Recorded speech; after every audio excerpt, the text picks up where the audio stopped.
2013 সালের 5 মে আইন শৃঙ্খলা বাহিনীর নেতৃত্বে শাপলা চত্বরে ঘটে নির্মম হত্যাযজ্ঞ। 24-এর 5 আগস্ট সরকার পতনের পর বদলে যায় দৃশ্যপট।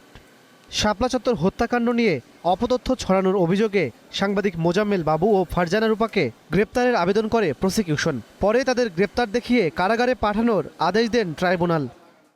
তবে এ নিয়ে বিবৃতি দেয় মানবাধিকার সংস্থা অ্যামনেস্টি ইন্টারন্যাশনাল। তারা বলেন, সংবাদ প্রকাশের জেরে সাংবাদিকদের আটক করা স্বাধীন সাংবাদিকতার প্রতি হুমকি। রোববার অ্যামনেস্টির উদ্বেগের জবাব দেন চিফ প্রসিকিউটর। বলেন, ট্রাইব্যুনালের চলমান বিচার প্রক্রিয়ায় কোনো হস্তক্ষেপ কাম্য নয়। এটি আন্তর্জাতিক অপরাধ ট্রাইব্যুনাল ও তদন্ত সংস্থার একচ্ছত্র এখতিয়ার, তাদেরকে কাজ করতে দেন।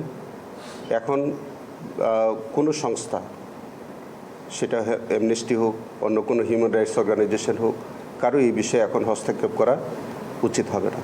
সংবাদ সম্মেলনে ট্রাইব্যুনালে বিচারাধীন ও চলমান মামলার সারসংক্ষেপ তুলে ধরেন চিফ প্রসিকিউটর। জানান, রায়ের জন্য অপেক্ষমান রয়েছে 2টি মামলা। প্রায় 31টি মামলা ইনভেস্টিগেশনের প্রায় শেষ পর্যায়ে, সেগুলো বিচারে চলে আসবে।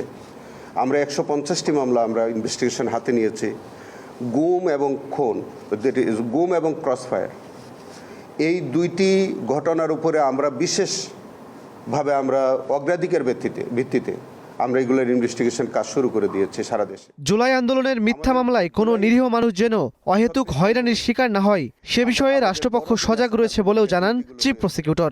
আমরা চাই যে আমাদের হাতে যাতে কোনো নিরীহ মানুষ নিগৃহীত না হয়, হয়রানির শিকার না হয়, আর কোনো দোষী ব্যক্তি যাতে কোনোভাবে আমাদের দ্বারা পার পেয়ে না পেয়ে যায়। ইমন মাহমুদ, স্টার নিউজ, ঢাকা।